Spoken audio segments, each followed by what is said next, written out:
Story time. I once lived in Arizona and met a Lakota woman named Audrey, and we started to be friends and eventually inspired me to be a teacher. I had a baby that had trouble before it was born and didn't survive and wasn't ready for the military, but was prepared to do the work to get into the Navy and follow the instructions I was given when I was younger to be an officer. And I came up here after living in Arizona and wanting to be an English teacher, and had a dog when I was little named Heidi.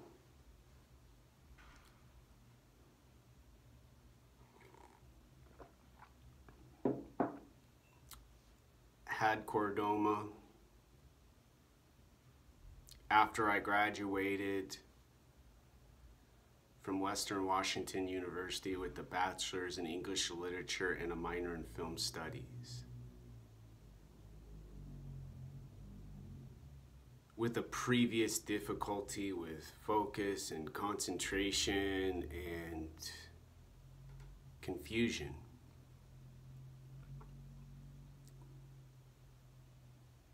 Kind of knowing something wasn't really right. And then in 2012, they found a big mass, and in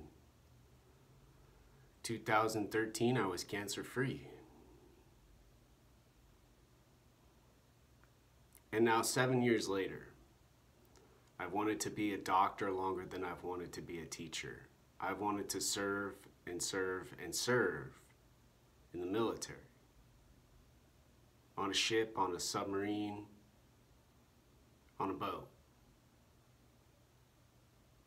But I've never really wanted to carry a rifle and shoot and kill. I started working with children 8 years ago, young kids who were at risk for homelessness and who were drug addicts and thieves and scary people a lot of times.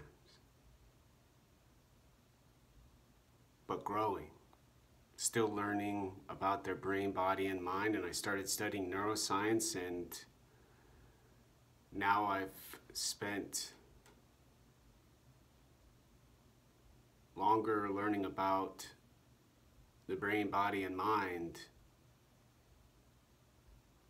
than having wanted to be an English teacher in the world.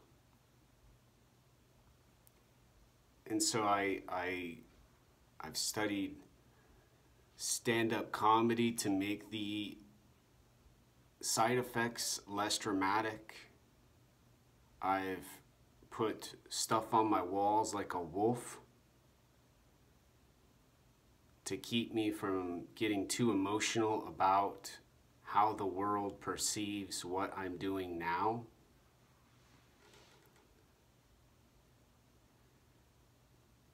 And slowly disregarded most of the garbage that's kind of piled up.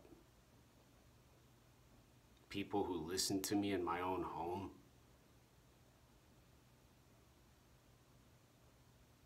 Call the police and say there's a suicidal neighbor next door.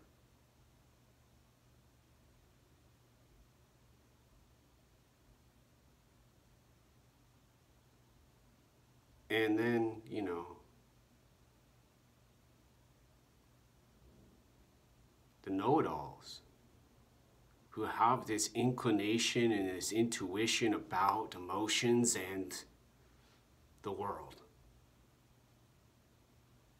They call them empaths, I think, once in a while, where they just feel everything.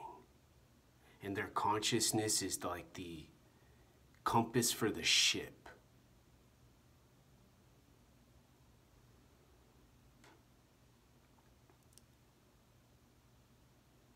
And I have trouble with humbleness sometimes, you know. It's like, okay, that's great, you know. It's well, that's not great. I might get hit or hurt. That's okay. And I say that's okay because I don't want to be a neurologist for children and tell them how they need to behave, how they need to speak, what they need to do to be as strong as the wolf and as fierce.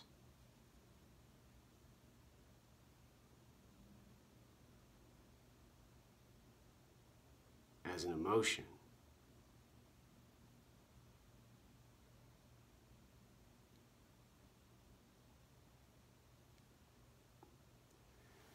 And I've shrunk down all of this time into this little explanation for a story.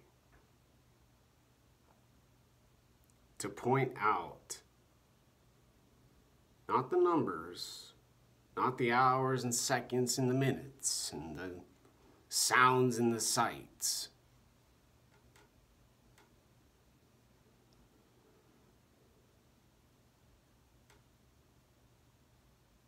but the information, the data, simply being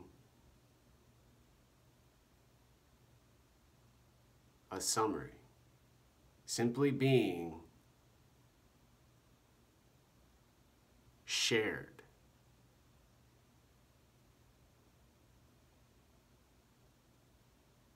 And the importance of sharing and the importance of giving and the importance of treating the world with respect.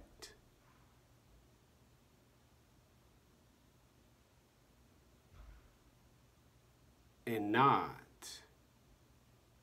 trying to explain the brain, body, and mind, and trying to explain depression and diagnosis and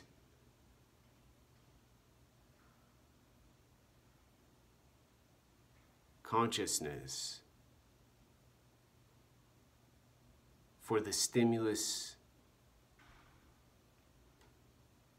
and reward of a social benefit.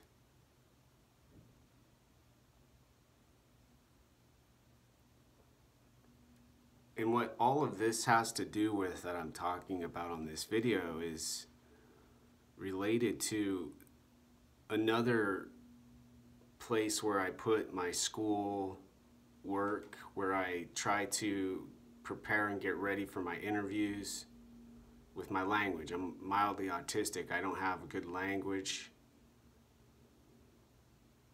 ability.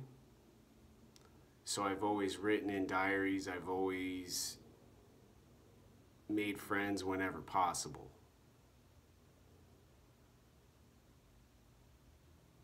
But my mind and brain aren't as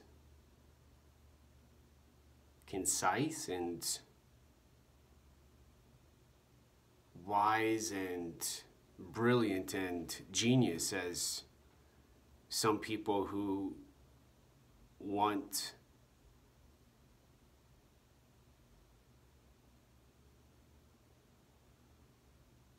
and demand to receive the acknowledgement of dominance. The person's been studying meditation longer, they're the best source for information. Well, she listens every day, every night, every morning. She's got all the data. And me, myself,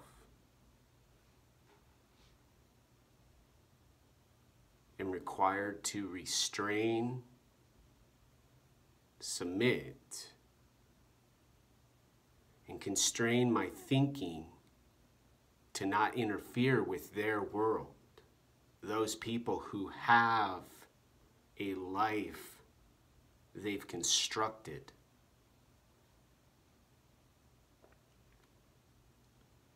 And this construction has to do with, in this building of knowledge and information and the data turning into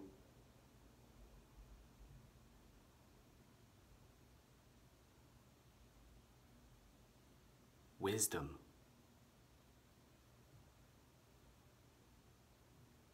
Awesomeness.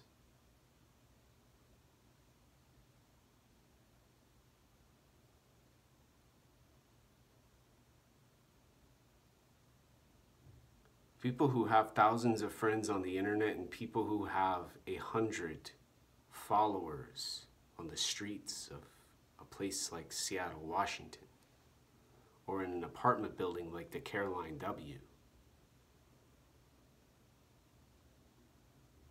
They make people's emotions feel good. They make people's minds, brains, and bodies and hearts and thoughts less worried.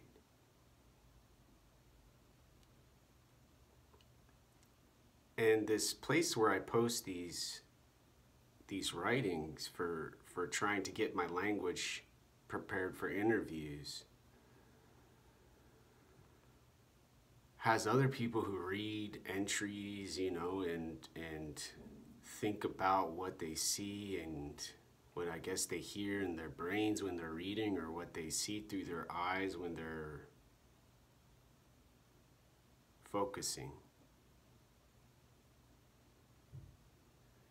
And there was a post about sadness and emotion, and there was a response about depression from a woman in Arizona who's an English teacher.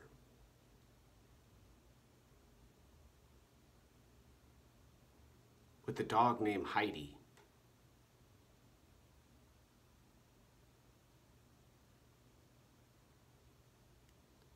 Who a lot of people would consider like a parallel world.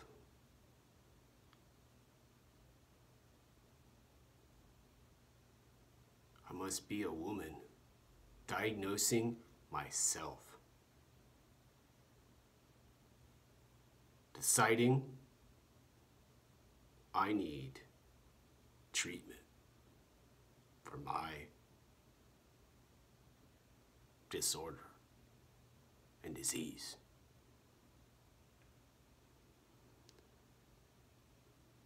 And she, you know, pleads about depression and doesn't go into a lot of wording, but says, you know, she has similar difficulties with her mental health. And